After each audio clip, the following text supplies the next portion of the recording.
Entonces hay un micrófono de Fernando Reggio abierto, lo voy a cerrar y ya no hay nadie más. Muy bien. Entonces, buenas noches a todos. Hoy es sábado 9 de abril del año 2022.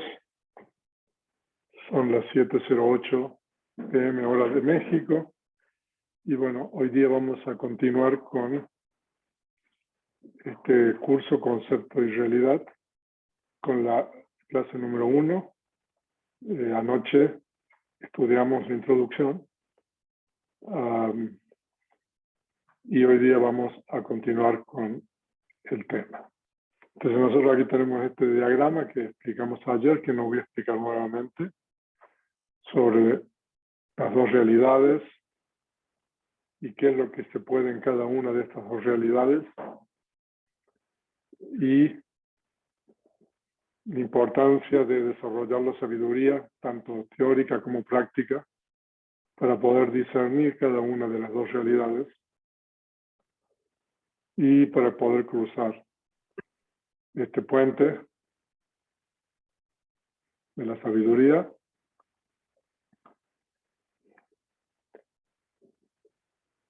teniendo mucho cuidado con las concepciones erróneas, Diti.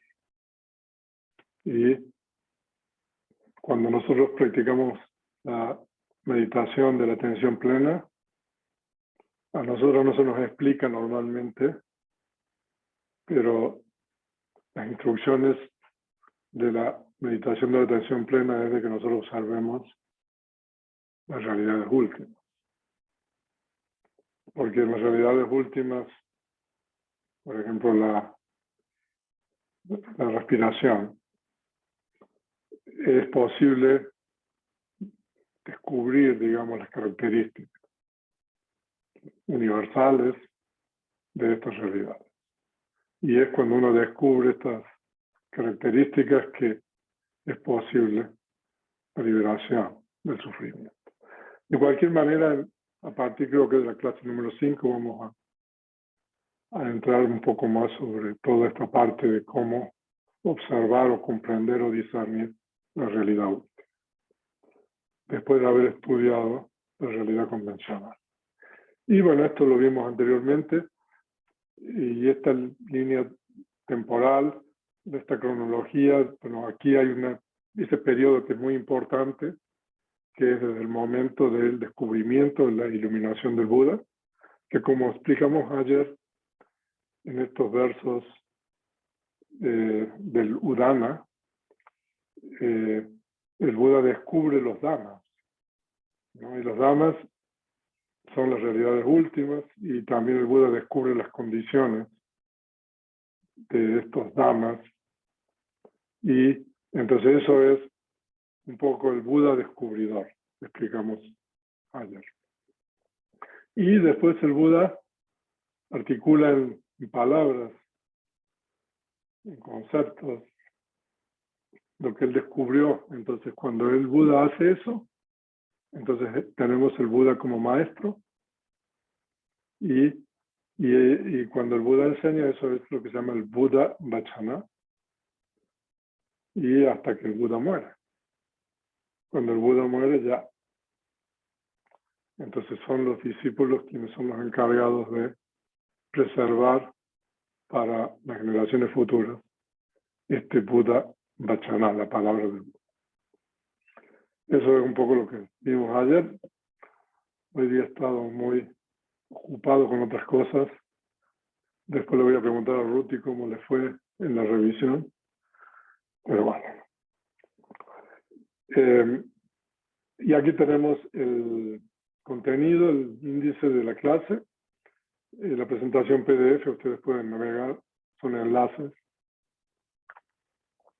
Y bueno, aquí nosotros tenemos un resumen de lo que estudiamos en la clase anterior, la clase introductoria del curso taller, ¿no? Primero estudiamos sobre la lengua usada por el Buda para transmitir al mundo su descubrimiento sobre el descubrimiento del Buda, es decir, los Dhammas, los componentes finales de la realidad, y también sobre la articulación de su descubrimiento en palabras. También se leyó el pasaje canónico que dice que hay que aprender la palabra del Buda en su propia lengua, es decir, la lengua del reino de Magadha, actualmente conocida como Pali. Eso es algo bien importante que estudiamos allá.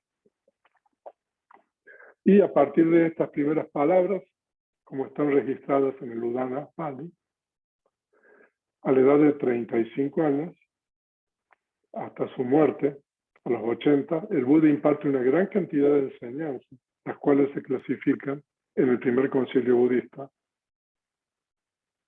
de acuerdo a varios criterios, como las 3 canastas, 5 colecciones, etc. Pero que en forma genérica, todo esto se denomina Buddha Vachana, la palabra del Buda. Bueno, entonces esa es la introducción, es un poco de lo que vimos ayer. Ahora comencemos la clase de esto. Ahora, con relación a toda la palabra del Buda, hay un pasaje que nosotros lo vamos a encontrar en varios discursos, donde el Buda dice lo siguiente. El Buda dice, exponet bhikkhus el Dhamma, que es bueno en el comienzo, bueno en el medio y bueno al final, de acuerdo con el significado y palabra. Revelad la noble práctica, que es totalmente pura y perfectamente completa. O sea que cuando, después de su iluminación o su descubrimiento, el Buda en muy poco tiempo logra reunir como 50, 60 discípulos, arahantas. Entonces los convoca a todos ellos y el Buda le dice esto que está en este pasaje, y también le dice a cada uno de estos arahants que expongan el Dhamma, pero y que 2 no vayan por el mismo camino, como diciendo, como somos muy pocos. Entonces, o sea, no podemos, o sea, ir juntos 2, tenemos que ir cada uno por separado, porque esto es bien importante. Entonces eso es lo que el Buda le dice a estos primeros arahantas, ¿no?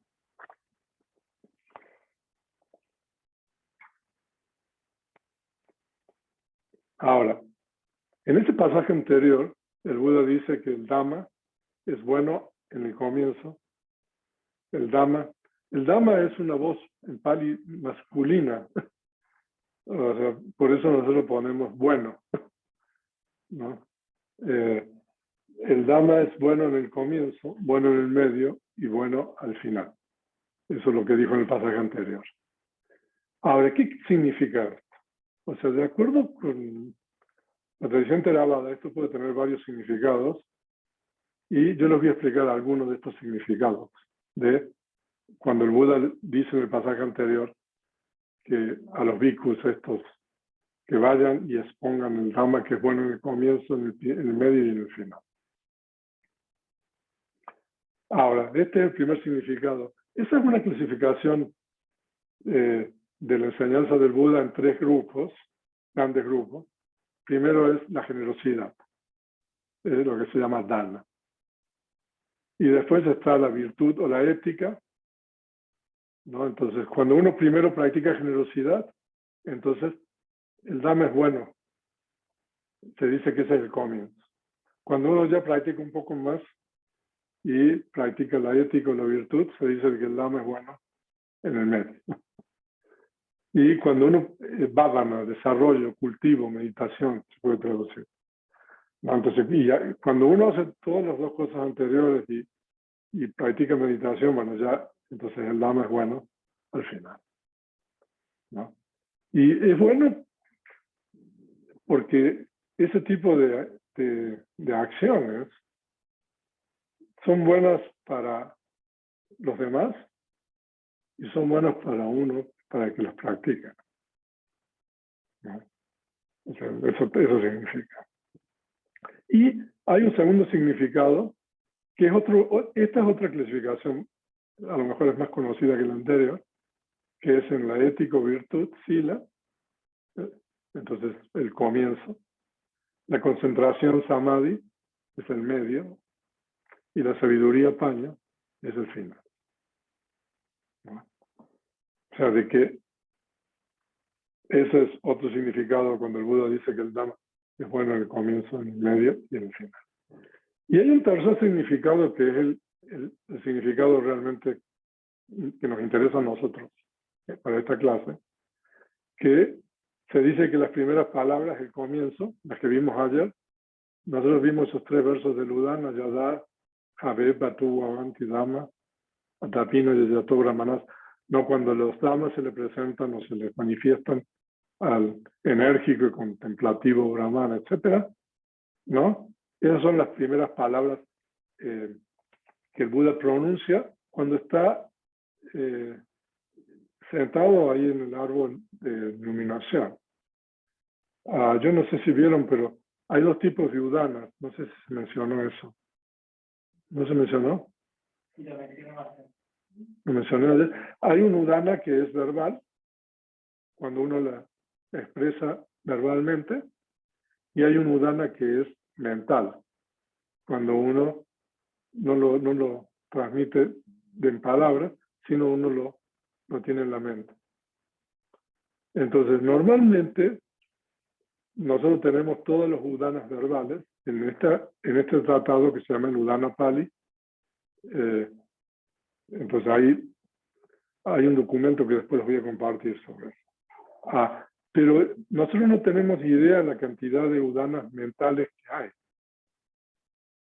porque eso está registrado esporádicamente. Pero las primeras palabras del Buda, hay 2 tipos de udana. El udana verbal, que es lo que vimos ayer, y el udana mental, que son los versos de la Mápada, 157 y 158 creo, que nosotros recitamos aquí cuando fue el día de Buda. ¿No? Entonces esos versos, claro, como son las primeras palabras, digamos que el Buda no las dijo en palabras, sino que las dijo en su mente, entonces por eso está registrado. Entonces eso es un udana mental. Pero hay las cantidades de udanas mentales que no están registradas, solamente a veces los comentarios nos mencionan algunas de esas udanas mentales.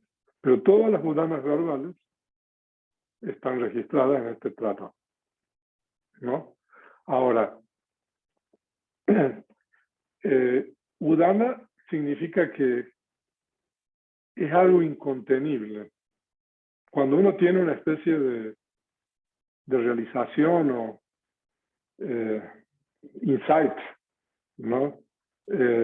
Con relación a alguna cosa en particular. Por ejemplo, entonces, el Buda lo expresa y se dice de que eso no se puede contener. Por eso se llama udana. U en pali significa hacia arriba. Y ana, porque la D es una consonante para evitar el hiato de las vocales de U, ¿no? Y la A de ana significa respirar hacia arriba, como anapana, ¿no? Entonces, por eso se dice de que son expresiones de alegría incontenibles. Y las palabras medias, bueno, y las palabras finales son buenas. Entonces, las primeras palabras del Buda están registradas en el Udana Pali, como dije, y al ser la primera declaración de su descubrimiento, representan el Dhamma, que es bueno en el comienzo. Como decíamos ayer, si el Buda no hubiera hablado, nosotros no nos hubiéramos enterado de todo esto. Y las palabras intermedias son todo lo que el Buda dijo entre las primeras palabras y las últimas palabras. Pues las palabras intermedias, no sé, bueno, 99.9%, yo digo, de lo que el Buda enseñó, representan el Dhamma que es bueno en el medio. Y el Dhamma es bueno al final, las últimas palabras del Buda, que están registradas en el Mahaparinibbana Sutta, al ser su último mensaje, representan el Dhamma que es bueno al final. En este discurso, el Mahaparinirvana Sutta, hay una sección denominada Últimas Palabras del Tathagata. El Tathagata es un término que muchas veces cuando el Buda habla y se refiere a sí mismo, muy rara vez el Buda dice, soy el Buda. A veces lo dice, pero normalmente cuando habla sobre él, utiliza el término Tathagata, ¿no? Entonces, las últimas palabras del Tathagata, en Pali es Tathagata Pachima Vacha, ahí está en el Mahaparinirvana Sutta, que tiene una traducción al español, estuvimos un retiro hace unos años, ¿no? Entonces yo quiero compartir las últimas palabras del Buda, porque para darle continuidad a esta clase, entonces vamos a utilizar esas últimas palabras, lo último que el Buda dice antes de morir. Ahí nosotros tenemos el Pali a la izquierda y a la derecha tenemos la traducción al español. Ahora, vamos a leer la traducción al español. Entonces el bienaventurado, o sea, Bhagavad, el Buda, se dirigió al venerable Ananda. Ananda, vosotros podríais pensar así. Esta es la palabra de un maestro muerto. Nuestro maestro no existe. Pero Ananda, esto no debería ser considerado así. Ananda, el Dhamma y el Vinaya que he proclamado y enseñado, que ha sido proclamado y enseñado por mí a vosotros, este es vuestro maestro después de mi defunción. O sea, de que eso es una traducción bastante literal de ese pasaje, pero si ustedes quieren, yo les voy a hacer una traducción más literal para que ustedes vean algunos detalles de las últimas palabras del Buda. Entonces, ahí nosotros tenemos ataco, entonces eso significa entonces. Bhagavad es el bienaventurado. Ayasmantam anandam amantesi. Amantesi es el verbo. Se dirigió, amantesi, al venerable, Ayasamantam, Ananda, Anandam. ¿No? Entonces ahora viene lo que el Buda dijo. Siya ko pana ananda tumhakam ewan. Asa. Eso es una parte. Entonces, si ya es un potencial en Pali que podría ser traducido como podría, digamos. Kopana son partículas que podemos odiar. Ananda es vocativo. Ananda. Tumhakam significa a vosotros. Ewam, así, asa es el verbo, otro verbo. Podría ocurrirse esto a vosotros, ¿no? Y ahora viene lo que se le podría ocurrir. Y esto es bien importante, por eso quiero leer el pasaje en paz. Atita satukam pavachana. Esa es la primera parte que el Buda dice. Atita significa pasado y satukam significa maestro. Y eso está calificando a pavachanam, que es la palabra. O sea, el verbo normalmente ser o estar en Pali a veces no se utiliza. Entonces, eso significa de que el Buda le está diciendo que esta es la palabra de un maestro pretérito, que ya se murió. ¿No? Y yo creo haber mencionado, ¿no? De que en la tradición oral, ¿no? O sea, uno se muere y ya no queda nada. No, ahora, o sea, yo puedo escribir un libro y me muero, y después se van a leer, ¿no? Lo que yo escribí. Pero con relación a la palabra, ¿no? O sea, uno se muere y ya no habla más, ¿no? O sea, y eso, bueno, no solamente para el Buda, todas las personas que utilizaban el lenguaje oral, era igual. El Buda dice, nati no sata. no significa nosotros. Nati significa no existe, Sata, maestro.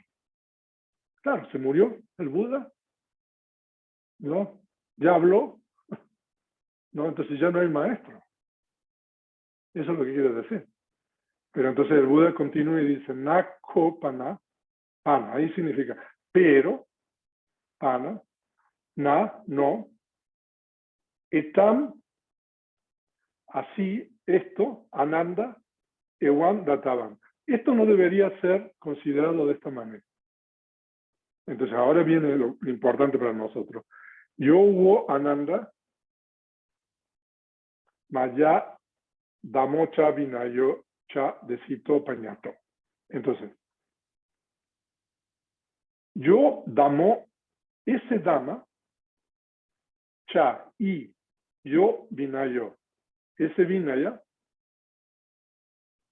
decito, que fue enseñado, pañato, que fue establecido, maya, por mí, vos, a vosotros, so, significa este dama y este vinaya, sata, yo me estoy saltando para traducir, es el maestro, sata es el maestro, mamá achayena, después de mi defunción, vos, es vuestro maestro.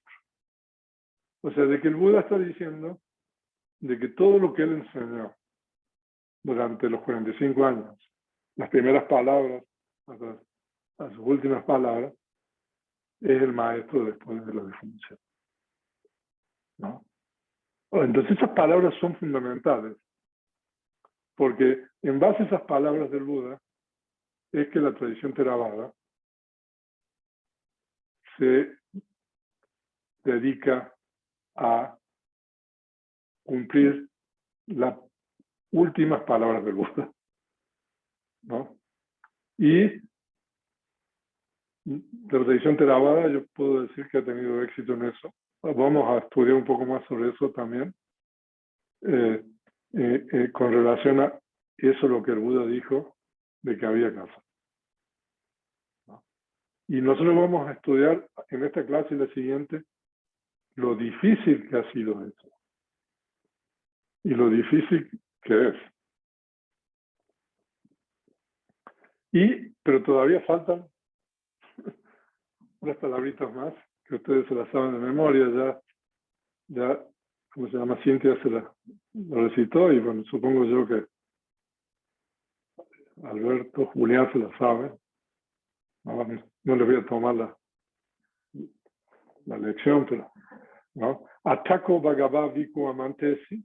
Entonces el bienaventurado se dirigió a los Vikus. Handa Dani Vikabe Amantayami Vo. Handa es una especie como así, una parte, es una interjección en Pali. O sea, ahora es Dani. Handa es, no sé, algo así como algo para darle impulso. Ahí no está traducido. Handa Dani Vikabe es vocativo. Vikus Amantayami Vo. Me dirijo a vosotros. Entonces, ¿qué dice el Buda? Vaya Dhamma Sankara. Los fenómenos condicionados, Sankara, tienen la naturaleza del cesar. Eso significa Vaya Dhamma Sankara. Apamadena Sampareta. Sampareta es el verbo. Que ahí no está el sujeto, pero que vosotros,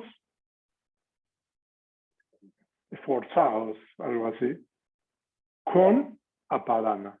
Apamada, perdón, con atención plena. Apamada es sinónimo de sati en paz. O sea, de que afanados con diligencia. Entonces, y después dice, Ayam Tathagatasa Pachimadacha, que estas fueron las últimas palabras de Tathagata. Y el Buda no habló. Y después el Buda entra en las distintas llanas, bueno, ya de eso les he contado, y después el Buda entra y muere. Ahora, mientras que en las primeras palabras aprendimos que la voz Dhamma se refiere a los componentes finales de la realidad y que cuando se comprenden estos y sus condiciones se alcanza la iluminación, En sus últimas palabras, el Buda dice que el Dhamma, o sea que se refiere a la enseñanza. En este contexto, Dhamma significa los suttas y la Abhidhamma. Y el Vinaya se refiere a la primera canasta. Entonces dijo el Buda que eso serán el maestro después de su muerte. O sea, de que el Buda, como quien dice, que fue maestro, como dijimos, cuando después de articular todas sus palabras, ¿no? Para explicar lo que había descubierto, el Buda fue maestro por 45 años. Pero cuando, antes de morir, el Buda le delega, el Buda no nombra un líder y dice que el Dhamma es el maestro. O sea, eso es bien importante, ¿no? O sea, entonces, en la tradición Theravada, para mí, o sea, yo tengo maestro, tuve maestro, y es muy importante, por supuesto, cuando uno... Pero en realidad el maestro es la escritura, ¿no? Y por eso yo no sé quién le decía, cualquier persona que me habla sobre el budismo y me dice algo, yo lo cotejo con lo que está, digamos, en las escrituras en Pali, ¿no? Y si eso, digamos, corresponde, digamos, con lo que nosotros tenemos en la escritura, entonces uno dice, no, eso es lo que el Buda enseñó. Si no, o sea, entonces aquí nosotros no tenemos una autoridad que trascienda, digamos, esto. Ahora, tener el Dhamma como maestro significa que el Dhamma siempre será la referencia final, ¿no? Por esta razón, en el primer concilio budista, 3 meses después de la muerte del Buda, se registró la palabra del Buda y esta se preservó en sucesivos concilios que tuvieron lugar en la historia del budismo. Además, en el primer concilio budista se clasificó la palabra del Buda de acuerdo a diversos criterios. Varias de las clasificaciones que normalmente la gente conoce ahora, ¿no? Por ejemplo, en 3 canastas o 3 cestas, como le quieren llamar, son clasificaciones que vienen de precisamente ese primer concilio budista, ¿no? Y nosotros ahí tenemos un cuadro que es para cuestiones informativas de los distintos tipos de clasificación, cómo se clasificó las enseñanzas del Buda. Por ejemplo, en 2 es lo que el Buda dice antes de morir, pero eso corresponde, ¿no?, a las primeras, a las medias y a las últimas palabras. Y también ahí tenemos la clasificación más famosa, que es el Tipitaka, ¿no? El Vinaya, el Pitaka, el Sutta Pitaka y el Abhidhamma. Y la clasificación en colecciones, y ahí tenemos en 9 angas, 9 componentes, 9 partes. O sea, eso es bastante, no voy a entrar en eso, pero al final, si tenemos tiempo, vamos a estudiar, porque esto es el Vedala, que es el número 9. Es un tipo de discursos que son preguntas muy profundas sobre el Dhamma y las respuestas. Y hay un discurso muy famoso, yo les comenté ayer a esta monja, que era Arahant, que se llamaba Dhammadina, y su ex esposo, ¿no? Es muy interesante ese sutta, ese discurso. Y el ex esposo le hace preguntas muy difíciles y ella, como si nada, se las responde. Y después el ex esposo, que se llamaba Visakha, que se queda un poco así sorprendido, lo va a ver al Buda y le dice, ¿no? Y el Buda le confirma de que todo lo que dijo Dhammadina es correcto y que eso quede registrado. Entonces, por eso hay un sutta que se llama el Chula Veda, Chula Veda la Sutta, que ahí lo hemos traducido y lo vamos a compartir. Muy, muy bonito esto. Y hay una última clasificación que son 84.000 unidades de Dhamma.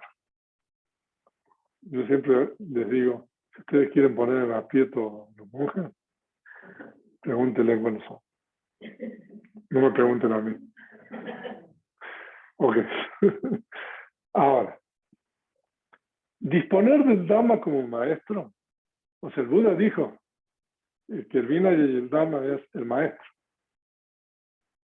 Disponer del Dhamma como maestro no es una tarea simple. No podría parecer una tarea simple decir que el Dhamma es el maestro y que para que esto ocurra se requiere preservar la palabra del Buda para las generaciones futuras. Pero en realidad no es así. O sea, tener el Dhamma como maestro es algo muy complejo. Ahora, entonces, el Buda se muere, ¿no? Se celebra el primer concilio budista y en el primer concilio budista se registra oralmente la palabra del Buda. Ahora, cuando se registra la palabra del Buda oralmente, la pregunta que nosotros tenemos que hacer ahora es, ¿qué se requiere para preservarla en la letra como en el significado? En realidad, ahí debería decir, porque todavía no existía la escritura. En la letra significa en la palabra, ¿no? Como el significado. Entonces, nosotros tenemos que responder esta pregunta. ¿Qué se requiere para preservar la palabra del Buda, tanto en la letra, bueno, primero en la palabra, como en el significado? Entonces, primero nosotros tenemos la tradición oral, más o menos 500 años, ¿no? Y la tradición oral es como están esos dibujitos, ¿no? O sea que el maestro le enseña al discípulo y el discípulo lo escucha, lo aprende, lo registra, ¿no? Y lo memoriza y después, y eso va de generación en generación, o sea, es increíble eso. Y a partir del año 94, antes de la era común, hasta ahora, entonces tenemos la tradición escrita, como dije ayer, la tradición oral ha continuado, pero cada vez más la tradición escrita ha ido. Entonces primero tenemos las hojas de palma. Ahí ustedes tienen un folio del primer libro de la Abhidhamma. Esto está en Pali alfabeto birmano, ¿no? Y tienen una de las planchas de mármol. Después tienen un libro en Pali alfabeto birmano. Y después, como les contaba ayer, el CD-ROM.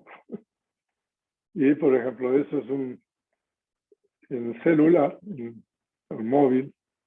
Entonces uno tiene todo el tipitaca. O sea, imagínense todos los medios que tenemos ahora. O sea, el CD-ROM ya no se usa, ¿no? O sea, que la tradición escrita tiene muchas formas, ¿no? Los manuscritos, o sea, que también hacer de esos manuscritos, o sea,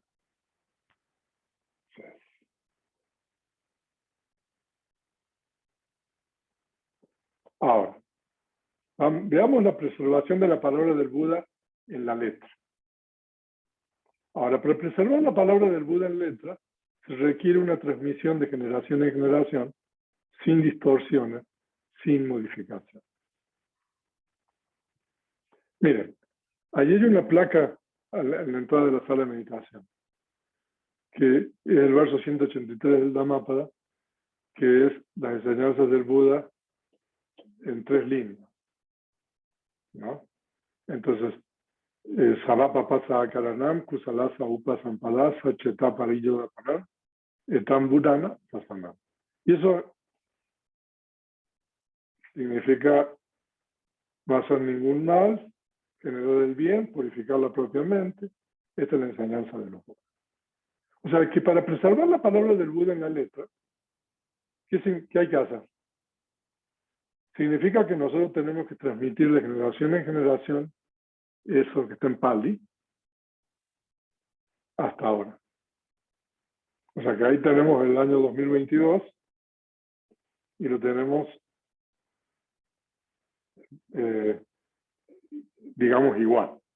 Supongamos, es igual, ¿no? Entonces eso es lo que se llama la preservación de la letra. Yo les decía, uno podrá recitar eso sin tener idea de lo que quiere decir, pero en la medida de que nosotros tengamos en el año 2022 lo mismo que lo que se registró en el primer concilio, nosotros estamos preservando la palabra del Buda en la letra. No tenemos idea de lo que quiere decir.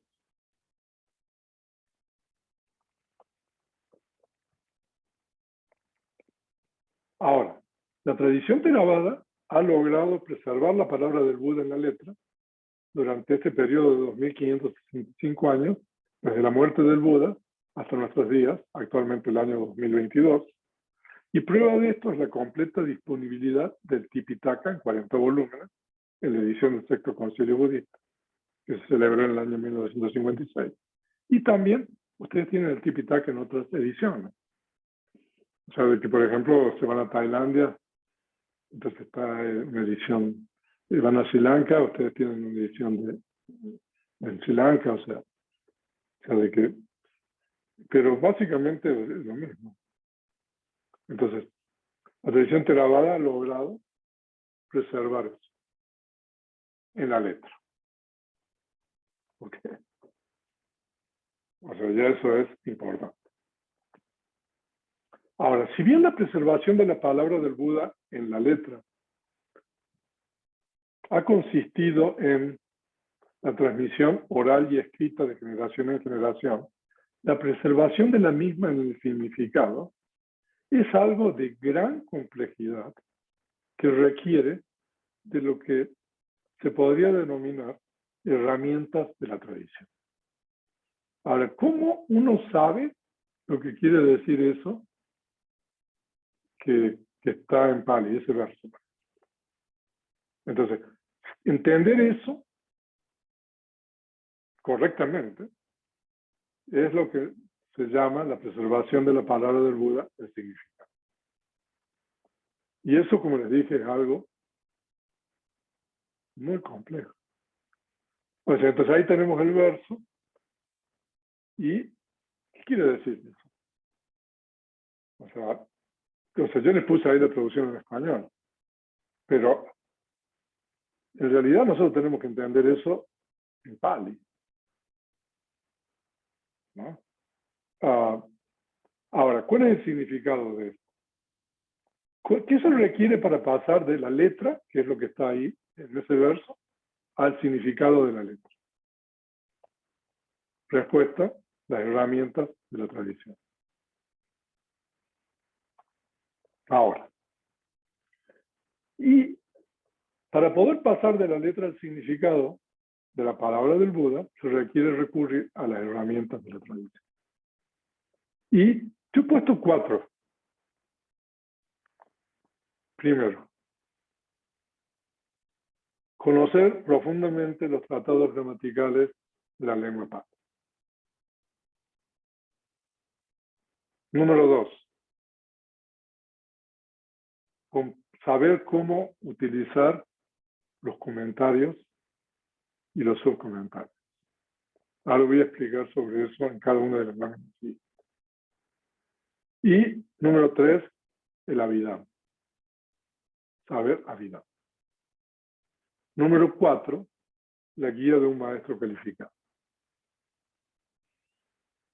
Ahora, hay un número 5, que no lo he querido poner,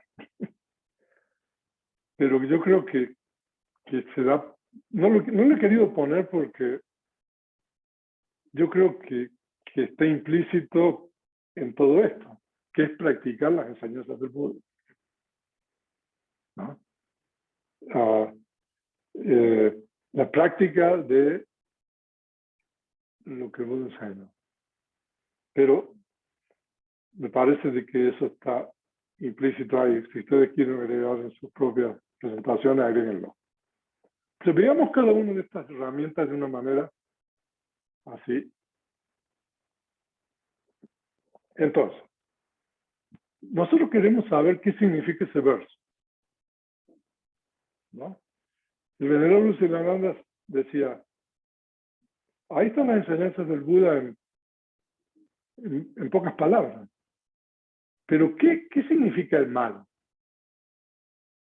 ¿No? En Pali es papa, ¿no? ¿Qué significa el bien? En este caso, kusala, ¿no? ¿Qué es la mente? O conciencia, cheta. ¿Cómo purificar la mente? Parillo da pala. O sea, ¿de dónde sacan esto ustedes? O sea, el Buda dijo ese verso, nada más. ¿No? Supongamos de que podemos decir, bueno, no hacer ningún mal, cultivar el bien, purificar la propia mente.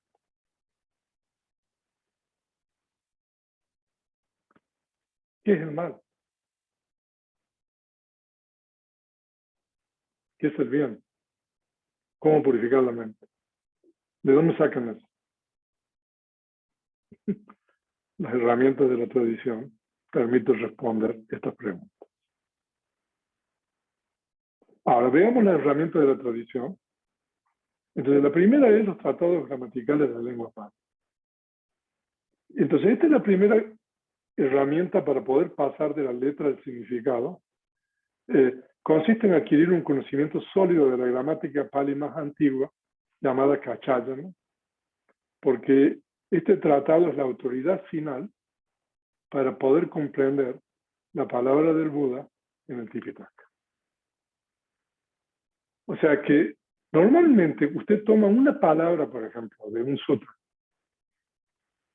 para que ustedes se den una idea, porque yo les tengo que confesar, cuando yo estudié Pali, o sea, yo me di cuenta, ¿no?, de que como nosotros estudiamos el español o el inglés y todo eso, o sea, eso es muy ligero, o sea, con relación a cómo se estudia, digamos, en la lengua Pali. Entonces, uno toma una palabra, por ejemplo, del Kachayana, y uno tiene que poder analizarla y tiene que estar de acuerdo con las reglas gramaticales de este tratado, ¿no? Por eso el Kachayana es esa gramática más antigua, que es la autoridad final para poder estudiar y comprender lo que el Buda, la palabra del Buda en el Tipitaka. Y digamos, la tradición del Kachayana tiene una cantidad de tratados explicativos, porque la gramática del Kachayana es la tradición oral. Entonces, uno se tiene que aprender la gramática de memoria. Entonces, son aforismos cortos que uno se tiene que aprender de memoria. Entonces, el único país que todavía se estudia el Kachayana es en Birmania. Y si ustedes van a los monasterios, cuando uno entra al Sangha, desde que, por ejemplo, si uno es un novicio de 8 o 9 años, tiene que aprender el Kachayana de memoria, ¿no? Y se sabe todas las reglas gramaticales, cuando uno se sabe todo estos aforismos, ¿no? Por ejemplo, el venerable Siddhananda se sabía en memoria esto, ¿no? Todo el Kachayana. Y el Kachayana, para poder utilizar el Kachayana, nosotros necesitamos otros tratados. Porque como es muy así escueto, digamos, conciso, entonces hay uno muy famoso que es Nyasa Pali. Por ejemplo, algunos de ustedes están tomando un curso de diplomado en Pali con el profesor Aleix, y él es una autoridad en ese tratado. Y no hay mucha gente que ha estudiado en Nyasa, ¿eh? O sea, de que por eso yo les recomiendo que estudien gramática Pali con él. Y después está el Rupa Siddhi, que es un tratado también muy importante para poder aprender el Kachara, ¿no? Entonces, cuando uno puede más o menos dominar todo esto, entonces se dice que uno ya tiene la primera herramienta de la tradición. ¿Ok?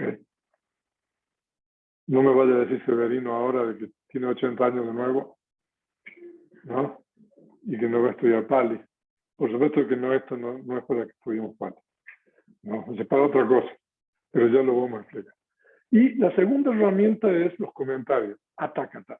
Atácata, ahora, hay gente que dice que los comentarios son cosas que están comentando, ¿no? No, o sea, los comentarios, atácata literalmente significa exposición del significado.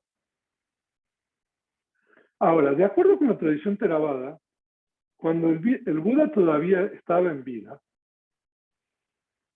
se va generando, digamos, en la comunidad monástica, toda una especie de exégesis de lo que el Buda explicaba. Porque hay cosas muy profundas y muy difíciles de entender. Entonces, cuando el Buda muere, no solamente se registra la palabra del Buda en el primer concilio, sino que también se registra lo que se llama el Mahatakata, que es el gran comentario, ¿no? Y entonces, y este gran comentario, a diferencia de el Tipitaka, que literalmente queda cerrado, porque eso es la palabra del Buda, ya el Buda se murió y no se puede agregar nada. No obstante, se han agregado el canon en algunos tratados, pero eso lo podemos explicar después. Estos comentarios, que se registran también en el primer concilio budista, continúan desarrollándose, ¿no? Entonces hay 52 comentarios de todas las tres canastas del Tipitaka en la edición del sexto concilio, ¿no? Y estos comentarios, como dice ahí, sin estos comentarios es imposible comprender correctamente el significado, ¿no? Y yo lo hago hincapié en esto porque ustedes van a encontrar incluso monjes Theravada que le van a decir que los comentarios, por favor, o sea, olvídense, literalmente. Y si ustedes encuentran algún monje Theravada que les dice eso, yo quiero que ustedes le pregunten si estudió los comentarios, por favor, ¿no? Y si estudió, digamos, la primera herramienta, ¿no? Porque hay una tendencia, ¿no?, a descartar esto, ¿no? Y lo que pasa es de que, por ejemplo, si yo le digo, por ejemplo, a Marta Graciela, bueno, Marta Graciela, vamos a estudiar ruso, ¿no? Pero yo no le voy a dar ningún diccionario, no va a tener ningún profesor, no tiene herramientas. O sea, ¿cómo va a aprender uno ruso? ¿No? Bueno, los comentarios un poco todo eso. Los comentarios no solamente es la explicación de la parte doctrinal de lo que el Buda enseñó. Los comentarios tenemos también explicaciones gramaticales, etimológicas y todo eso. Entonces, si nosotros quitamos los comentarios, entonces cada uno interpreta a su manera, por ejemplo, ese verso, ¿no? Y es un poco lo que pasa en la actualidad con el budismo. Mañana voy a hablar sobre eso, ¿no? Entonces esa es la segunda herramienta. No voy a entrar más en esto. Y la tercera herramienta es el Abhidhamma, que es más o menos igual que los comentarios. O sea, ustedes le van a decir, el Abhidhamma no fue enseñado por el Buda. O sea, no pierdan el tiempo con eso, es muy difícil, es muy complicado. Ahora, tener un conocimiento sólido del Abhidhamma es indispensable para adquirir una correcta y completa comprensión de la palabra del Buda. También, si hay alguien que a ustedes le dice que el Abhidhamma no es necesario, la primera pregunta, a ver, ¿qué ha estudiado Abhidhamma? Porque muchas veces, o sea, la mayoría de la gente que dice de eso de los comentarios de la Abhidhamma es porque he escuchado de otro, ¿no? Y esa otra persona que le dijo seguramente tampoco, ¿no?, estudió ni los comentarios ni la Abhidhamma, ¿no? Entonces, es muy delicado. Yo dije ayer en las razones de este curso, y la tercera razón, ¿no? Que la cuestión del lenguaje es algo muy delicado y que uno puede usar los lenguajes de una manera correcta para guiar a la gente en la práctica, en el camino correcto, pero también el lenguaje puede servir para, o sea, confundir a la gente, ¿no? Entonces, la tercera herramienta es el Abhidhamma. Y la cuarta herramienta es tener un maestro calificado para poder estudiar los tratados gramaticales de la lengua Pali, los comentarios, su comentario, el Abhidhamma, ¿no? No obstante que el Buda dijo que el Dhamma es el maestro, para que esto sea así, se requiere entender el Dhamma de acuerdo a la letra y el significado, y para esto es indispensable la guía de un maestro cualificado. Yo ayer les comenté, ¿no? O sea que cuando, o sea, por ejemplo, cuando yo me ordené, el venerable me dijo, ¿no?, que tenía que estudiar las gramáticas antiguas, Pali, ¿no? Abhidhamma. O sea, uno le cree o no le cree al maestro lo que le dice. O sea, es un acto de fe. O sea, el venerable decía siempre que la Abhidhamma es indispensable para poder entender correctamente, sin distorsiones, la palabra del Buda en la canasta de los discursos. El venerable lo repetía una y otra vez, ¿no? O sea, uno lo escucha al venerable, uno le puede creer o no. Pero, o sea, cuando uno estudia la Abhidhamma o cuando uno estudia la gramática, entonces uno se da cuenta que el maestro tiene razón, ¿no? Y eso es lo que es la tradición, que nosotros le llamamos la tradición, ¿no? Entonces, si alguien me viene a decir aquí, bueno, por ejemplo, Julián se quiere ordenar, yo le dije, bueno, tiene que estudiar Pali, ¿no? O sea, claro, o sea, cualquier persona, no solamente uno se quiere ordenar, si uno quiere realmente, no se ve lindo, ¿no? Pero aprender el budismo en profundidad. Sin esto no es posible, ¿no? Ahora, cuando uno tiene las herramientas de la tradición, o sea, uno tiene las herramientas nada más. Entonces, a veces viene una persona y me hace una pregunta, no sé contestarle, pero después me voy con las herramientas, 2 o 3 días ahí, consultando todo lo demás, y después uno puede entender y explicar eso, esa pregunta, ¿no? O sea, de que las herramientas no es, digamos, la solución, o sea, mágica, sino que las herramientas significa de que, bueno, entonces ahora tenemos que usar las herramientas para estudiar esto, analizar esto. Y vamos a ver algunos sutras para que ustedes se den cuenta de eso. Ahora, pero sin ir más lejos, ¿no? El resultado, cuando uno dispone de las herramientas de la tradición, es posible de pasar de la letra al significado de la palabra del Buda con la confianza de que uno no se está desviando de la tradición, que uno está dando cada paso en la dirección correcta. Es así como a mí me enseñaron y es así como la tradición se ha enseñado. Y es por eso que esto es una tradición, ¿no? Entonces, cuando nosotros recurrimos a las herramientas de la tradición, o sea, uno tiene confianza, seguridad, ¿no? Desafortunadamente, cada vez se está perdiendo más. Ahora, ahí tenemos el verso del Dhammapada.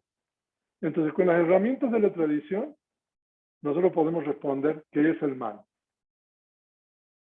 ¿no? El mal es cualquier acción del cuerpo, lenguaje o mente asociada con alguna de las 12 conciencias insanas. O sea, usted ha estudiado Abhidhamma, ustedes saben que hay 12 conciencias insanas, ¿no? O sea, a lo mejor mal en español es una palabra muy fuerte, ¿no? O sea, si uno come con apego, por ejemplo, uno tiene una conciencia insana, ¿no? O sea, digo, Cuando es con apego no es, o sea, algo tan malo, ¿no? Pero cuando uno tiene una conciencia asociada con apego, entonces eso es lo que se llama papa. O sea, nosotros lo producimos como mal, pero bueno, no sé qué palabra quieren poner en español. No va a haber ninguna. De eso voy a hablar después, o sea, con relación a las traducciones que se hacen al español y a otras lenguas, ¿no? Ahora, ¿qué es la puerta del cuerpo? ¿Qué es la puerta del lenguaje? ¿Qué es la puerta de la mente? Esas son realidades últimas, ¿no? Que nosotros estudiamos en la vida, ¿no? O sea, entonces ahí nosotros podemos, con la herramienta de la tradición, podemos responder qué es el mal. El Buda dice, no hacer ningún mal. ¿Qué es el bien? Kusala. Y el bien es cualquier acción del cuerpo, del lenguaje o la mente, asociada con alguna de las 8 conciencias sanas de la esfera de los sentidos. O sea, de que hay 8 conciencias sanas de la esfera de los sentidos hermosas, ¿no? Pero hay acciones mentales asociadas con las conciencias de la materia sutil o las conciencias inmateriales o las conciencias ultramundanas. Eso también es el bien. O sea, vidamos herramientas de la tradición. ¿Qué es la mente? ¿Qué es la conciencia? O sea, uno puede ir a buscar el diccionario qué es la conciencia, ¿no? En inglés, en español, pero en realidad Chitta no tiene nada que ver con las definiciones que ustedes van a encontrar en cualquier diccionario. En realidad la mente es el nexo que se establece entre el objeto y la base sensorial, ¿no? O a veces se puede explicar la mente o la conciencia como el conocimiento puro del objeto, ¿no? O sea, la mente siempre está aprendiendo un objeto y esa mente está asociada con factores mentales. Entonces eso es la mente. Ahora, ¿cómo se purifica la mente? Bueno, entonces eso es por medio del desarrollo de introspección o vipassana. Entonces esta es otra historia. ¿No? O sea que si nosotros queremos explicar este verso, el año pasado tuvimos un curso taller de 10 clases igual, que hablamos un poco sobre el desarrollo de vipassana, ¿no? Y en realidad eso fue un resumen de todo el Visuddhimagga, ¿no? Que no sé cuánto tiempo nos llevaría a estudiar todo el Visuddhimagga. O si estamos hablando de la última línea de este verso, ¿no? Entonces uno tiene el camino de explicar este verso de acuerdo con las herramientas de la tradición. Ahora, si usted no tiene la herramienta de la tradición, entonces un maestro, ¿cómo le explica? Digamos, no hacer ningún mal, cultivar el bien, purificar la propia mente. Entonces, cada uno explicará cómo entiende el mal, cómo entiende el bien, cómo tiene que purificar la mente, pero eso no es la tradición. Son las explicaciones de otros. Ok. En esta clase estudiamos una serie de temas, a saber, el Dhamma es bueno en el comienzo, en el medio y el final, y que el Buda indicó que tanto el Vinaya como el Dhamma son el maestro después de su muerte, y que en base a esto la tradición Theravada registró y preservó su enseñanza hasta nuestros días. Se explicó lo que significa preservar la palabra del Buda en la letra y en el significado, y la importancia para esto último de recurrir a las herramientas de la tradición. O sea que son las 4 herramientas de la tradición: gramáticas antiguas, comentarios, Abhidhamma, guía del maestro calificado, por supuesto practicar, ¿no? Y en la clase siguiente nosotros yo les voy a dar ejemplos de cómo se ha distorsionado la transmisión del Dhamma, ¿no? Porque no se han utilizado las herramientas de la tradición. Y cómo hay una tendencia, digamos, por parte de aquellos que no utilizan las herramientas de la tradición a distorsionar, digamos, lo que nosotros tenemos registrado en las tres canales. Entonces, en la clase siguiente yo voy a hablar de eso y voy a dar ejemplos con relación a eso. Pero yo creo que por hoy es suficiente y no sé qué hora es, pero a ver. Entonces, ahora sí podemos hacer preguntas, o sea, esta clase no fue tan larga, yo creo, a ver. Así. A ver. Sí, exactamente. Entonces, si hay personas aquí o levantar la mano allí, con relación a lo que nos hemos tratado en esta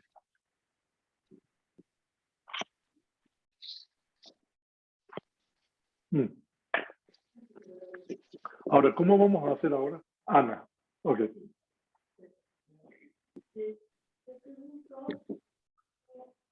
Como estamos pensando que probablemente el quinto punto sería la práctica, ¿no? La meditación. Sí. Y me pregunto dónde se inserta la intuición en la práctica, en este contexto.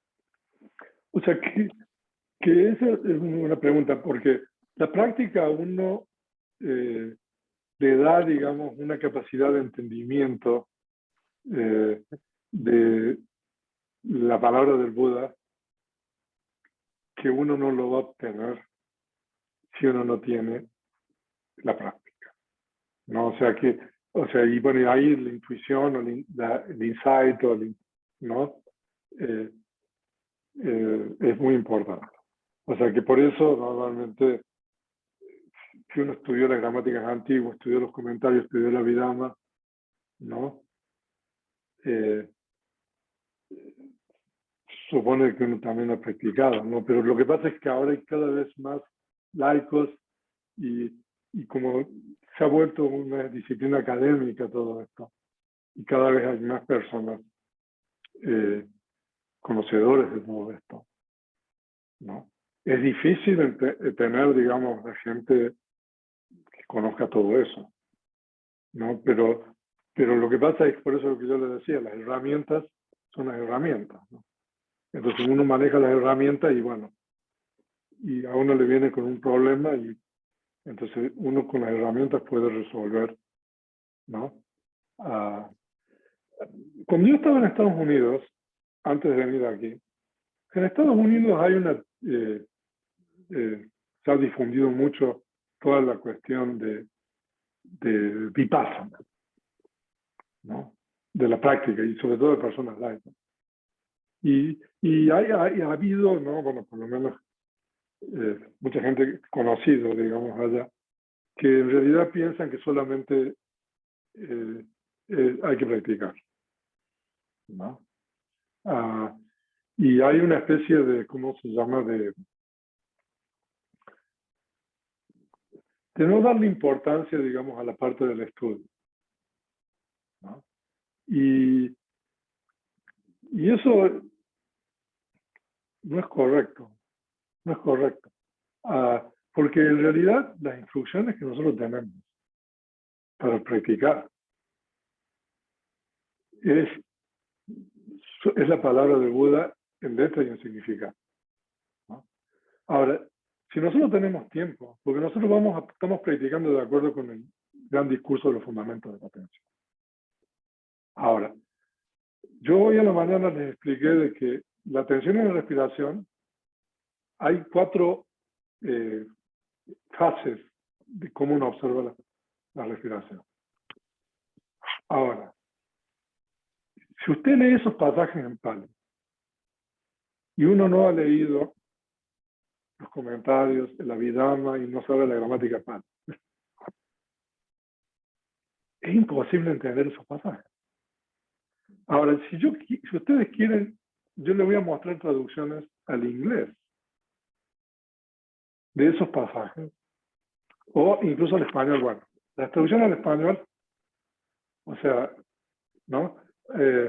Por ejemplo, hay una parte donde ese pasaje de la atención y respiración que se llama Kaya Sankara, ¿no? Ahora, el término Kaya en Pali significa cuerpo, ¿no? Y Sankara normalmente significa fenómenos condicionados, ¿no? Pero en realidad, Kaya Sankara, de acuerdo con las herramientas de la tradición, significa la inhalación y la exhalación, ¿no? Ahora, si usted busca las traducciones que hay de eso, o sea, bueno, cada uno lo interpreta a su manera. Incluso yo cuando estaba preparando un poco este curso, me puse a ver algunas traducciones de unos monjes, no quiero mencionar nombres, ¿no? Este monje decía, no, de que el comentario estaba equivocado, como interpretaba el término Kaya Sankara, que no podía ser así. Ahora, en realidad, estas explicaciones del término Kaya Sankara no solamente están en el gran discurso de los fundamentos de la atención, están en muchas otras partes del canon. O sea, uno puede buscarlo ahora con el teléfono, encontrar ese término, y todos los comentarios son unánimes con relación a eso. O sea, no solamente lo que dice Buddhaghosa, sino, ¿no? Entonces él dice, no, que el comentario no puede estar bien, ¿no? Entonces él lo traduce como él quiere, en realidad. Entonces ahí se separó, si quiero después les voy a mostrar eso, ¿no? Y resulta ser que en ese discurso que vamos a estudiar de esta monja Damadina, el término Kaya Sankara aparece también ahí, y no referido a la meditación. No en el sentido del gran discurso del fundamento. Y la monja le contesta, ¿no? Y el comentario explica de la misma manera que explica el comentario del gran discurso del fundamento de la atención, ¿no? Entonces hay toda una unanimidad en la tradición, ¿no? Entonces uno lee esas cosas y dice, uy, bueno, ¿no? Y yo les puedo dar, pero muchísimos ejemplos de esto, ¿no?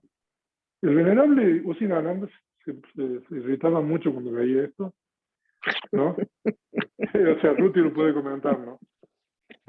Porque es una persona que se ha pasado toda su vida estudiando todo esto, ¿no? Y ve, ¿no? De que ¿no? Y la cuestión de ser monje, o sea, uno tiene una autoridad que, o sea, es muy delicado, ¿no? Que uno diga algo, ¿no? Y que en realidad no corresponde con la tradición, ¿no? Pero eso se va perdiendo. Yo mañana les voy a dar ejemplos de eso, ¿no? Entonces, por eso es una de las razones de este curso. O sea, que quiero compartir estas cosas. A ver, hay alguien más. Oscar. En los tiempos de Buda había gran cualidades por esto, tanto así que cuando el Buda dio su primer discurso a su compañero, uno alcanzó el primer estadio. Correcto. Eso quiere decir que el lenguaje que se utilizaban en este momento era muy preciso y había las condiciones para que la gente entendiera el lenguaje y el significado. A lo mejor no era necesario ahondar tanto. Correcto. Yo estaba pensando que tal vez a lo mejor por eso no era necesario el Abhidhamma en ese momento. No. Había un entendimiento casi directo. Correcto. El Abhidhamma prácticamente no era el Buda. Correcto. Y puede ser lógico que cuando fallece el Buda, los primeros arahants que ya están después de que el Buda falleció, pues hayan podido ver el Abhidhamma como soporte. A lo mejor no hubiéramos tenido esa enseñanza hasta un día. O sea, me da la impresión que el Abhidhamma le da solidez a la enseñanza y no se perdería. Sí, eso es muy importante lo que estoy diciendo, porque una cosa es la práctica y la realización y en realidad, como usted dice, Sariputta escuchó un verso y alcanzó, ¿no?, el primer estado de iluminación, ¿no? Y también con Daña en el primer discurso, después de escuchar ese discurso, cuando estaba escuchando el primer discurso, ¿no?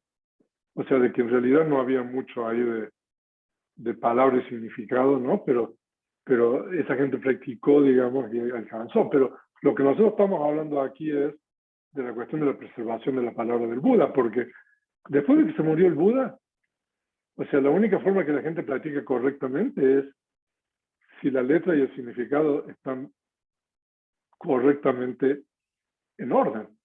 Y nosotros vamos a ver en la clase de mañana, qué bueno que me recuerda esto, que no lo había dicho, la desaparición de la enseñanza. El Buda predice eso, ¿no? Entonces el Dhamma va a desaparecer, el Buda dice. Y el Buda dice por qué va a desaparecer, ¿no? Y entonces, y la desaparición de la enseñanza, entonces tiene como 5 etapas, en orden, digamos, lo primero que desaparece, después va desapareciendo, ¿no? Hasta que ya desaparece todo, ¿no? Entonces, es muy importante, yo creo, por supuesto, la práctica, y pues nosotros lo estamos haciendo. Pero cuando nosotros hablamos de que la tradición Theravada es la tradición que se ha encargado de preservar esto, ¿no? Y para preservar esto hay que preservarla en la palabra y en el significado, ¿no? Y entonces, bueno, entonces en la medida de que nosotros seamos fieles a eso, va a haber gente que va a poder beneficiarse más de esto, pero, ¿no? Es bueno eso. Sí. ¿Hay alguien online? ¿Quiero decir algo? Sí, venerable David Colmenares había levantado la mano. Ok, adelante, si quiere poner la cámara. Gracias, venerable. Mi pregunta tenía que ver con esta idea de que el Buda indica al final de su vida la instauración del Vinaya y el Dhamma. Sin embargo, el Vinaya parece vedado para los laicos y me preguntaba si podría decir algo al respecto. El Vinaya es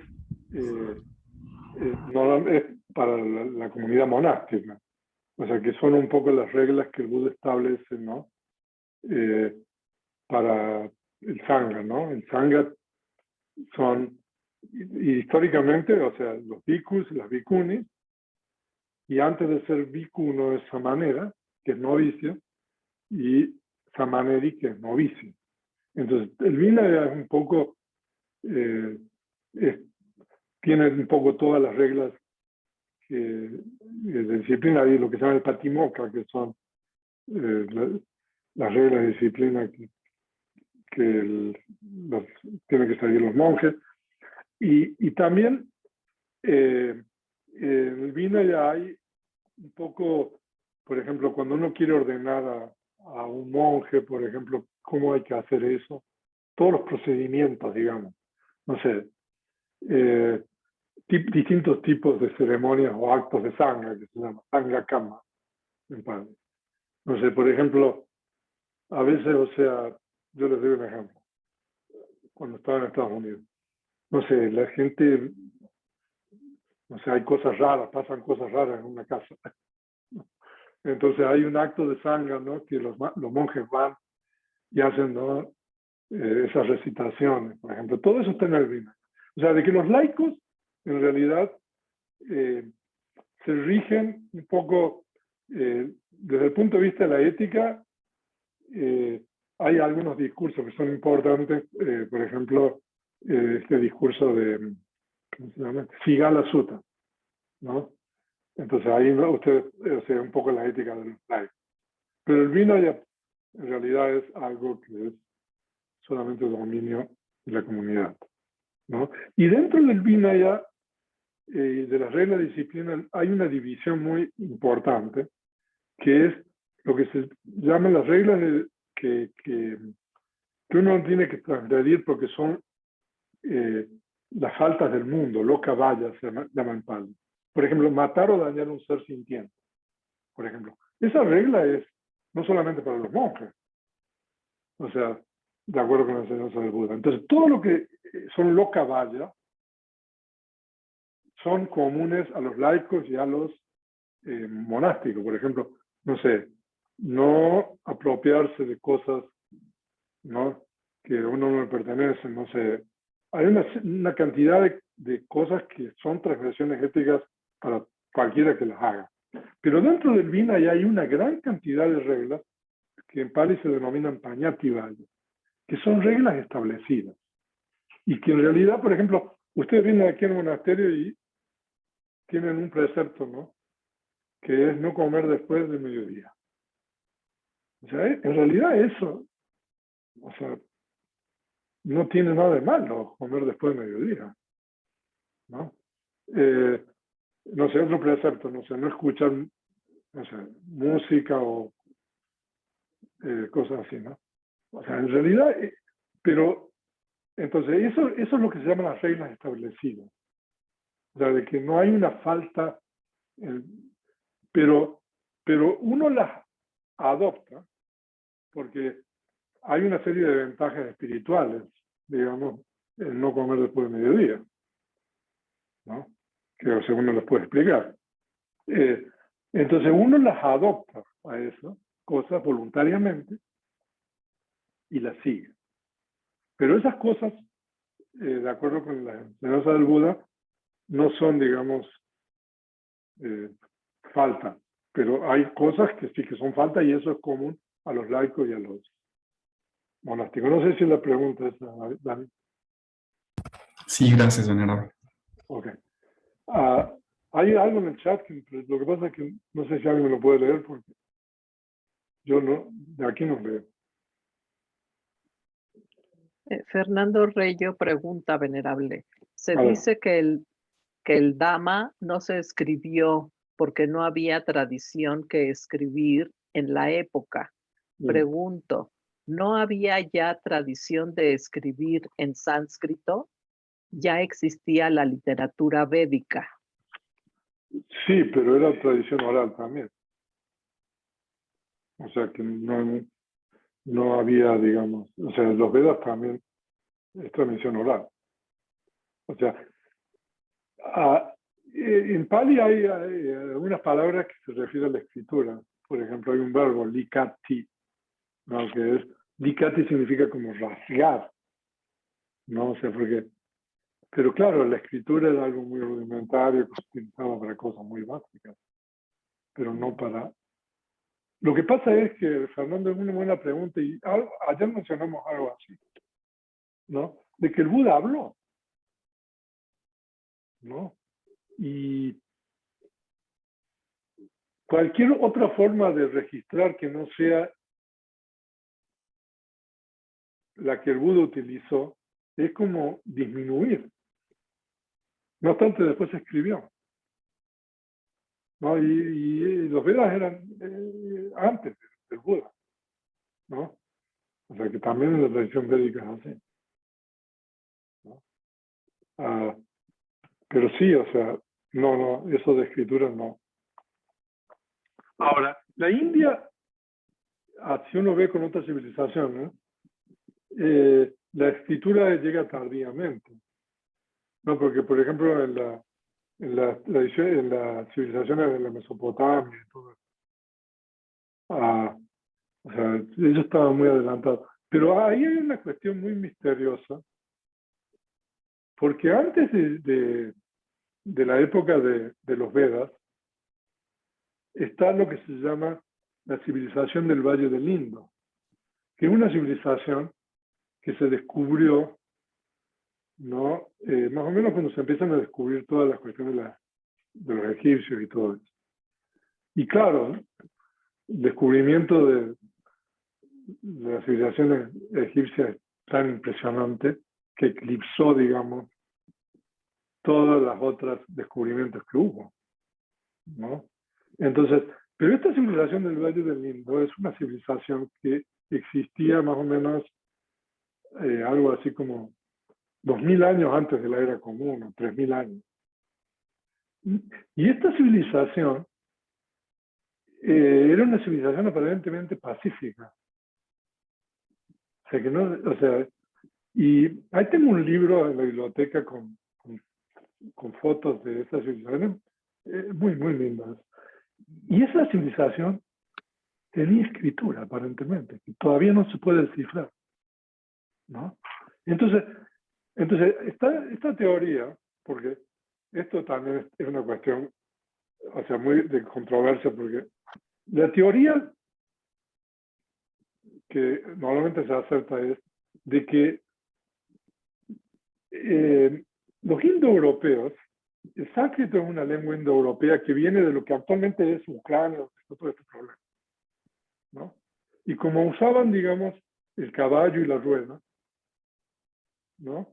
Entonces ellos tenían una ventaja con relación, entonces ellos se expandieron hacia la India y también hacia Turquía, Irán, ¿no? Porque incluso las lenguas que nosotros hablamos, originalmente vienen de esos indoeuropeos, ¿no? Entonces, y ellos fueron los que llegaron, digamos, a la India, y esa civilización, o sea, eso es el sánscrito védico, ¿no? Entonces, de acuerdo con esta teoría, entonces el sánscrito védico es originario, o sea, de todas estas migraciones, de todos estos indoeuropeos, que como tenían la rueda y el caballo y todo lo demás, conquistaron hace y llegaron a la India y se establecieron ahí. Ahora, digo muy controversial esto, porque si usted va a la India y habla con todos los estudiosos, le van a decir, no, que el sánscrito se originó en la India, que no vino de ningún otro lado, ¿no? Y eso, bueno, eso es una cosa, o sea, y bueno, hay muchísimas cosas escritas ahí. Entonces, pero esa teoría, ¿no? Bueno, lo importante es que el sánscrito es como en España, por ejemplo, el perrito ese que le pusimos el nombre Dumo. Dumo en Pali es humo. O sea, ustedes pueden ver ahí que es una lengua indoeuropea. O sea, y eso viene del Pali también, ¿no? Entonces, el Pali después es una lengua, digamos, hablada, ¿no? O sea, también. Pero no sé, bueno, ¿quién, con razón a qué venía esto?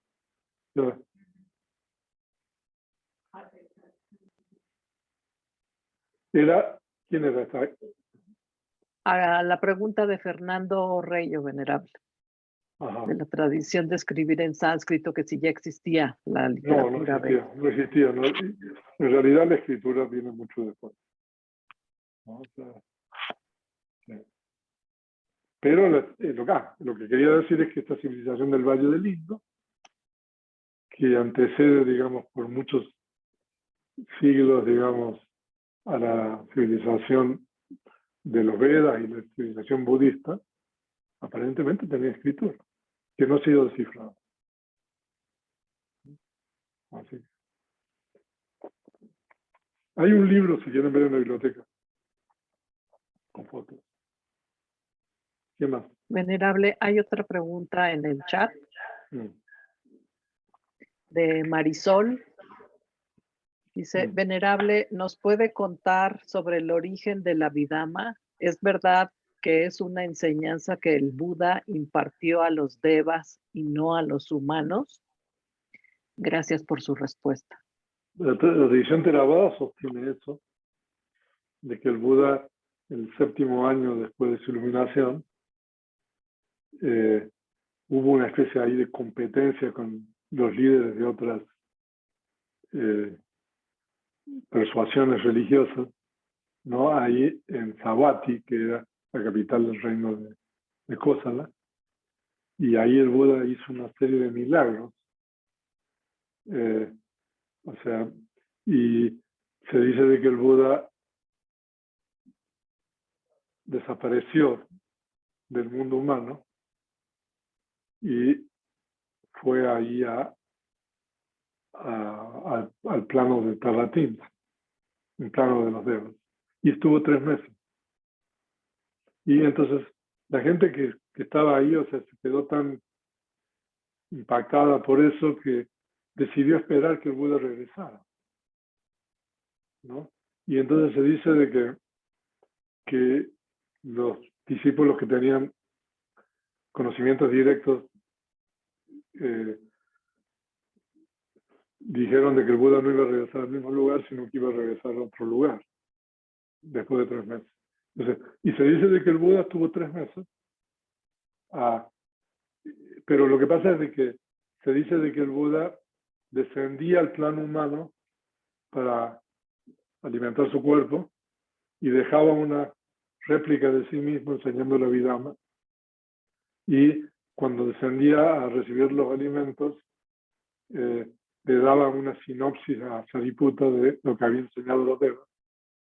Y el Abhidhamma que nosotros tenemos registrado en el canon es precisamente esa sinopsis, no todo lo que enseñó en el plano de los devas. Eso es lo que la tradición Theravada cuenta, y incluso si usted ha ido a la India, no sé, Marisol, ahí en Savatthi hay una estupa muy grande que hizo construir el rey Asoka, que es el lugar donde el Buda hizo todos estos milagros y desapareció. Y el lugar donde el Buda descendió, que se llama Sankisa actualmente, en Pali es Sankasa, también hay una estupa pero gigantesca que no se sabía, parecía una montaña, pero en realidad, claro, con el tiempo se había hecho. Pero era una estupa de ladrillo, entonces, y esa estupa conmemora el lugar donde el Buda descendió. Y entonces ahí hay muchos monasterios, ahí en Sankisa, un lugar muy bastante difícil de acceder actualmente en la India, ¿no? Entonces, y ese es el lugar donde de acuerdo con la tradición Theravada, el Buda regresó. Y hay muchas representaciones artísticas de eso, pero bueno, eso es lo que la tradición cuenta, o sea, parece, ¿no? Y se dice de que el Buda habla a una velocidad muy rápida cuando habla con los devas, ¿no? Entonces, y también se dice de que el Buda enseñó la Abhidhamma principalmente para beneficio de su madre, que había muerto a los 7 días de cuando había nacido. Eso es lo que la tradición Theravada dice. Eso está registrado en los comentarios. Así que bueno, eso es. No sé si... O sea, normalmente los estudiosos modernos dicen, no, el Abhidhamma no lo enseñó el Buda, eso es elaboración de los monjes, vino después. O sea, hay muchos eruditos estudiosos del budismo que le van a decir eso. Ahora,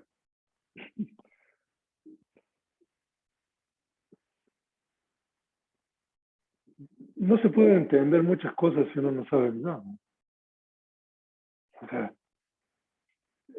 ¿cómo eso puede ser la elaboración de los discípulos? ¿No? O sea, por ejemplo, el origen condicionado, ¿no? Paticca Samuppada. Para poder entender el origen condicionado se necesita lo que se llama el patana, que son las 24 relaciones universales. El patana solamente está en la Abhidhamma, es el 7º libro, ¿no?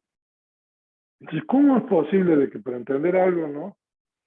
O sea no, a mí no me hace sentido, o sea de que sea, o sea, a eso de la cuestión de los discípulos, de que la Abhidhamma es algo que se elaboró después, ¿no?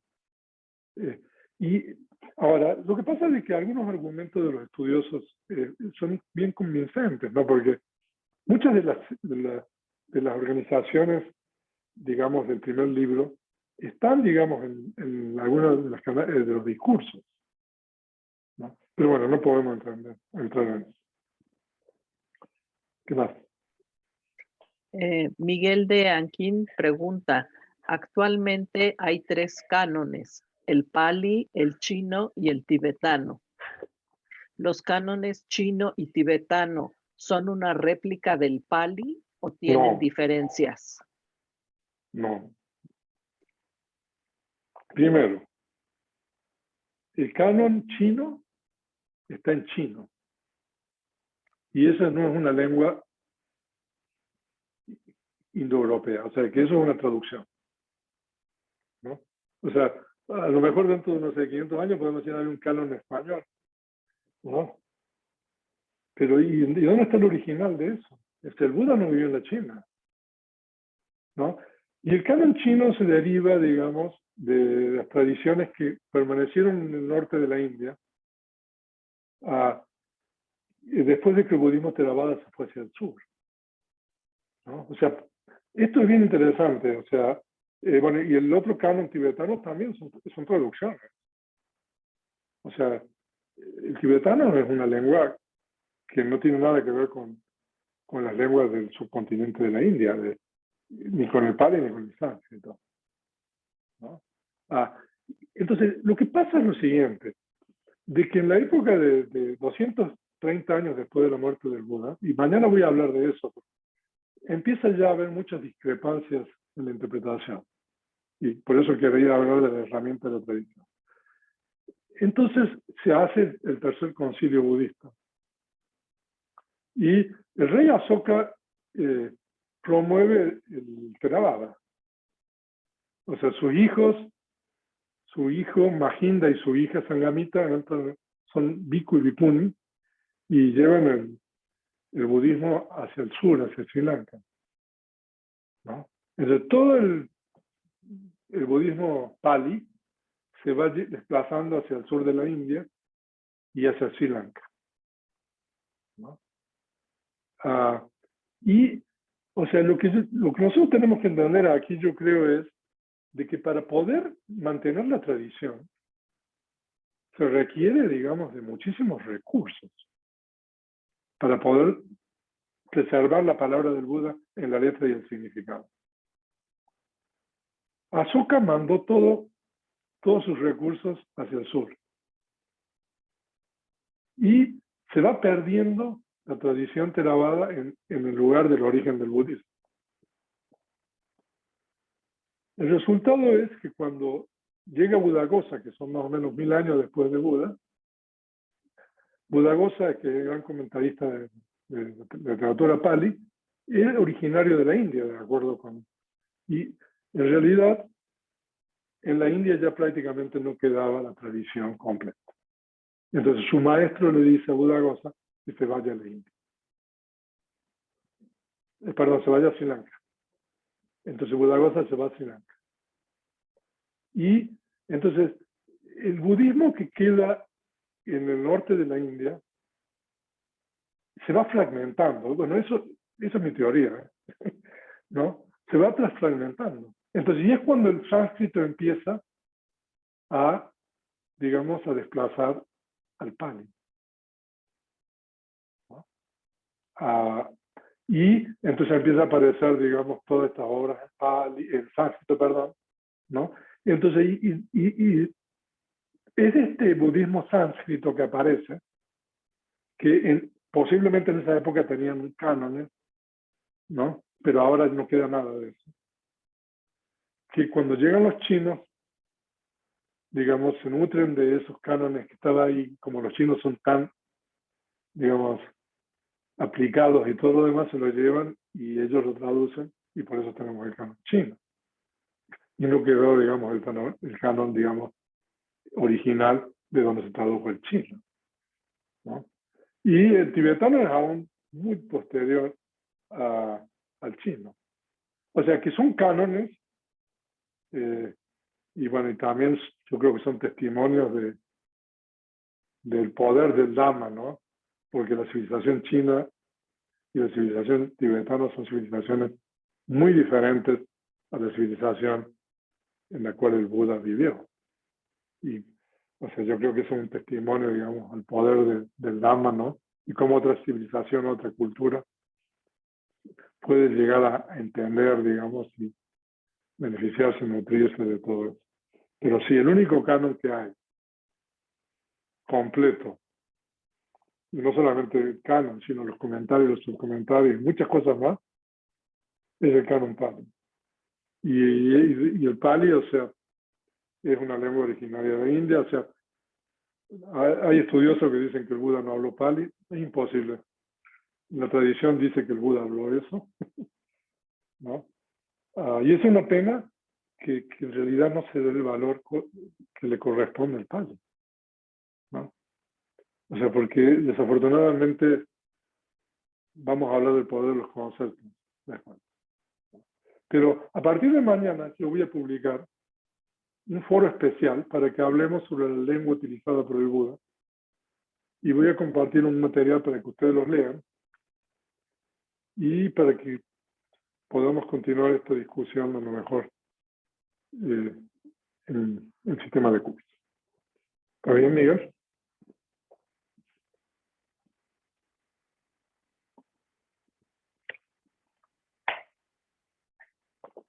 Estaba en chat.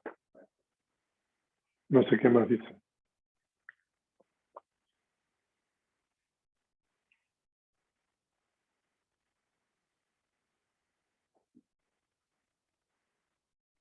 Bueno.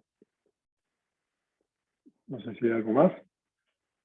Pues vamos a Oscar. No, perdón, nada más, venerable, comentar que el material de las presentaciones que se encuentra en la plataforma de Canvas.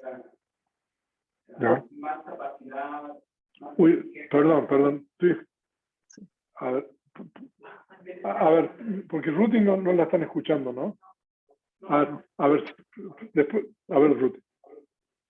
Sí, perdón. Lo que pasa es que en la mañana me estaban preguntando que no encontraban las presentaciones en PDF y ya después sí las encontraron, pero nada más para informarles que en la plataforma de Canvas, en la sección de los archivos, hay una carpeta que dice PDF y ahí van a ir encontrando las presentaciones. Ok. Entonces, por favor, de nuevo, Oscar.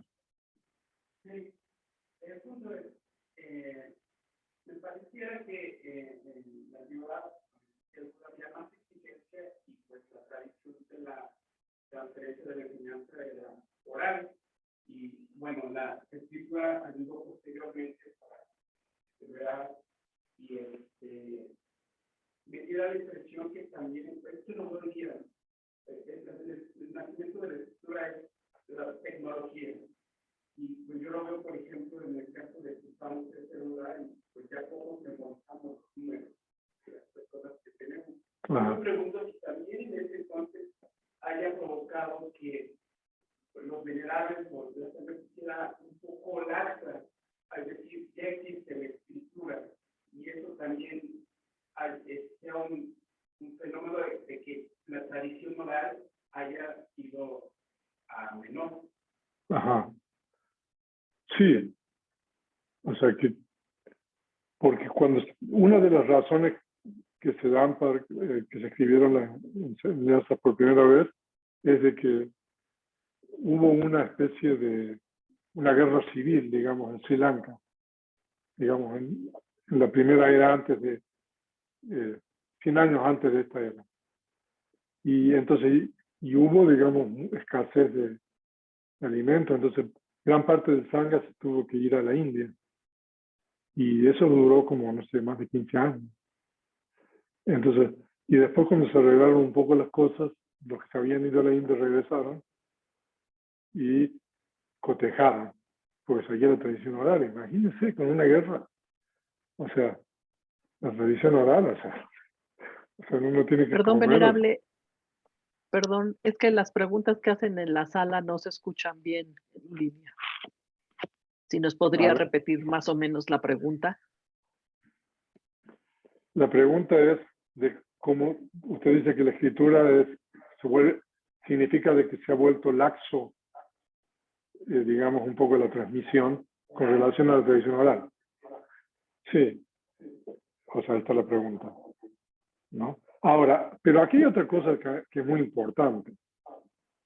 Por ejemplo, el hecho de que se haya escrito, eso abre la posibilidad de que mucha más gente pueda tener acceso a la enseñanza. Porque póngase en el lugar de usted en la época del Buda o durante la tradición oral. Y usted quiere saber algo sobre la enseñanza. O sea, la única forma es que alguien le cuente, ¿no? Y ese que le va a contar, a lo mejor sabe una parte. ¿no? Porque la forma de la tradición oral es lo que se llaman los recitadores. Entonces, por ejemplo, hay un grupo de monjes que son recitadores de, por ejemplo, del Diga Nikaya, ¿no? Otros son recitadores de la Majjhima Nikaya, ¿no? Entonces, supóngase que usted quiere saber algo. O sea, yo creo de que la gente laica y solamente practicaba, digamos, generosidad y ética, ¿no? Y tener acceso, digamos, o sea, a lo mejor, bueno, este verso de Dhammapada y los monjes le enseñaban, pero sí es muy limitado lo que una persona laica, o cualquier persona, ¿no? Puede aprender, ¿no? Claro, o sea, la tradición escrita implica que haya alfabetismo, uno lo da por hecho también a eso, ¿no? El alfabetismo. O sea, de que uno tiene que saber leer, no leer por lo menos, y entender. O sea, no sé, ¿a qué edad uno empieza a aprender a leer bien? Pero como para leer esto, ¿no? ¿Cuántos años se necesita, digamos, para poder entender este verso? ¿Cuántos años? No sé. ¿A cuántos la escuela? ¿Cuántos años? No sé, primaria, secundaria, no sé. Es increíble, ¿no? La realidad convencional es increíble. Entonces, sí, o sea, para mí significa que hay una decadencia, en cierto sentido. Pero por otro lado, claro, todos los que han aprendido a leer, a lo mejor van a poder leer cosas. Pero claro, primero tiene que aprender a leer el Pali, porque si uno lee esas traducciones que hay ahí, yo tampoco quiero decir nombres, pero no, pero ahora hay, ¿no?, una tendencia, ¿no? Y lo que pasa es de que es hopeless, como se dice. O sea, porque claro, la gente ve una traducción y se cree que eso realmente es.